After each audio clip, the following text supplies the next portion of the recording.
Hello friends, welcome to easy notes for your online study channel. आप सबके अपने YouTube channel पे आप सभी का बहुत बहुत स्वागत है।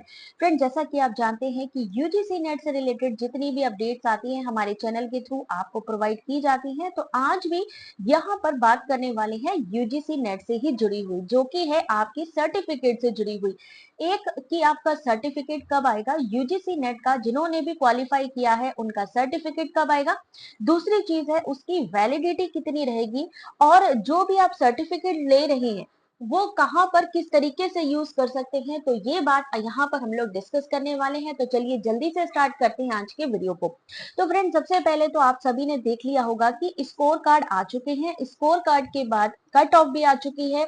अब आना बाकी है सर्टिफिकेट। तो सर्टिफिकेट कब आएगा? तो गाइस, यहाँ पर आप लोग देख सकते हो यूजीसी नेट की कैंडिडेट एक्टिविटी पोर्शन में आपको जैसे ही जेआरएफ अवार्ड लेटर या ई सर्टिफिकेट आता है तो वो आपको यहाँ पर रिसीव हो जाएगा। इस सेक्शन पे आपको रिसीव हो जाएगा। जैसे जहां पे दिसंबर 2023 लिखा है, कैंडिडेट एक्टिविटी में जाएंगे तो जून 2024 का जैसे ही ई सर्टिफिकेट आएगा वैसे ही यहाँ पर आप अपना एप्लीकेशन नंबर, अपना डीओबी यानी डेट ऑफ बर्थ और यहाँ सिक्योरिटी पिन डाल करके सबमिट करेंगे तो आपको अपना सर्टिफिकेट मिल जाएगा।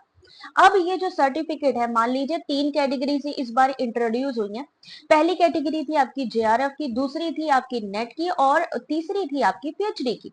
तो उनका कितना टाइम, कितना वैलिडिटी है वो जान लेते हैं। तो उसके लिए सीधे चलते हैं बुलेटिन पे। जैसा कि आप जानते हैं कि तीन कैटेगरी पहले दो होती थी, कैटेगरी वन, कैटेगरी टू। लेकिन अब क्योंकि पीएचडी को भी इसमें इन्वॉल्व कर दिया गया है, यानी पीएचडी एडमिशन के लिए अब यूजीसी नेट जो है मिनिमम जो क्वालिफिकेशन है या मिनिमम स्टैंडर्ड कहा जा सकता है, तो यूजीसी नेट आपको क्वालिफाई करना ही होगा।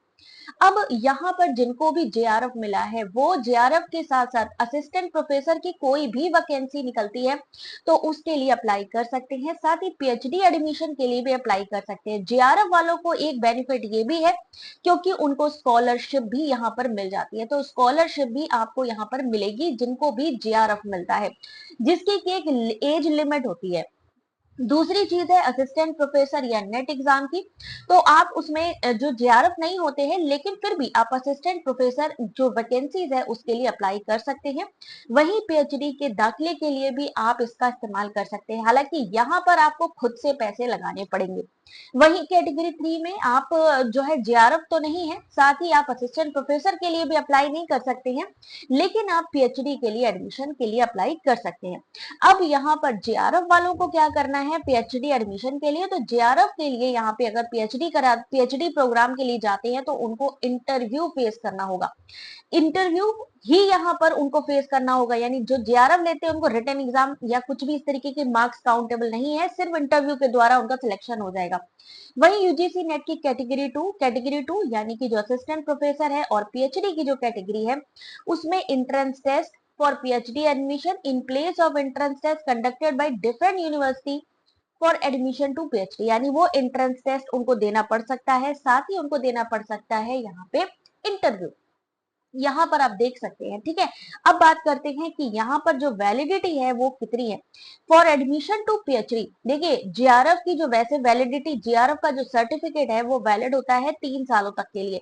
3 साल के लिए आपका जेआरएफ का। वहीं आपका असिस्टेंट प्रोफेसर लाइफ टाइम के लिए आप सर्टिफिकेट का यूज कर सकते हैं। अगर आपको नेट मिलता है, असिस्टेंट प्रोफेसर कैटेगरी टू मिलती है तो आप उसको लाइफ टाइम यूज कर सकते हैं। लेकिन अगर आपको पीएचडी में एडमिशन लेना है तो पीएचडी के लिए क्राइटेरिया ये है कि कैटेगरी टू और कैटेगरी थ्री में जो आपका सर्टिफिकेट है वो वैलिड होगा सिर्फ 1 साल के लिए।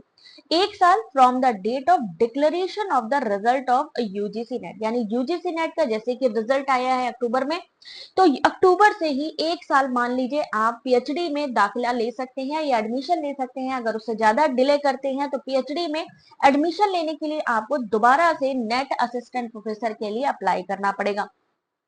तो यहाँ पर देख सकते हैं इस तरीके से आपका जो क्राइटेरिया है वो सेट होता है। तीन कैटेगरीज हैं। अब मान लीजिए आप एग्जाम देने जा रहे हैं दिसंबर का, तो आप कितना क्वालिफाई करें कि आपको कितने परसेंटेज मार्क्स पे क्वालिफाई होगा। तो इस बार का जो ट्रेंड रहा है 70% वालों का जेआरएफ हुआ है। असिस्टेंट प्रोफेसर जिसका 60% या 60% से ज्यादा है उनका हुआ है।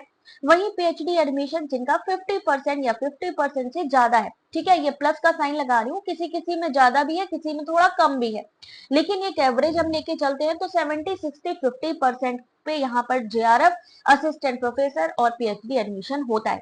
तो अगर आप लोग दिसंबर की तैयारी कर रहे हैं, अगर आप चाहते हो कि अच्छे मार्क्स लाना, तो आप हमारे साथ जुड़ सकते हो, क्योंकि हमारी क्लासेस स्टार्ट हो चुकी हैं। प्रिपरेशन कर सकते हो यूजीसी नेट पेपर 1, अच्छी तरीके से स्टडी मटेरियल यूज कर सकते हो, इसकी पीडीएफ भी आपको मिलेगी, क्वेश्चन पेपर भी मिलेंगे। तो इन सब चीजों के लिए जल्दी से हमारे यूट्यूब चैनल को सब्सक्राइब कर लीजिए, साथ ही हमारे जो लिंक अवेलेबल है प्रोफाइल सेक्शन पे चले जाइए, या वीडियो के डिस्क्रिप्शन पे व्हाट्सएप चैनल का लिंक या हमारे टेलीग्राम चैनल का लिंक, उसको जरूर ज्वाइन करें, जिससे कि अपडेटेड रहे, नोट्स मिलते रहे और क्विजेस आपको मिलते रहे। वीडियो अच्छा लगा हो तो लास्ट में लाइक करिएगा, और कोई क्वेरी हो एग्जाम से रिलेटेड, सर्टिफिकेट से रिलेटेड, तो कमेंट करके पूछ सकते हैं। Thanks for watching.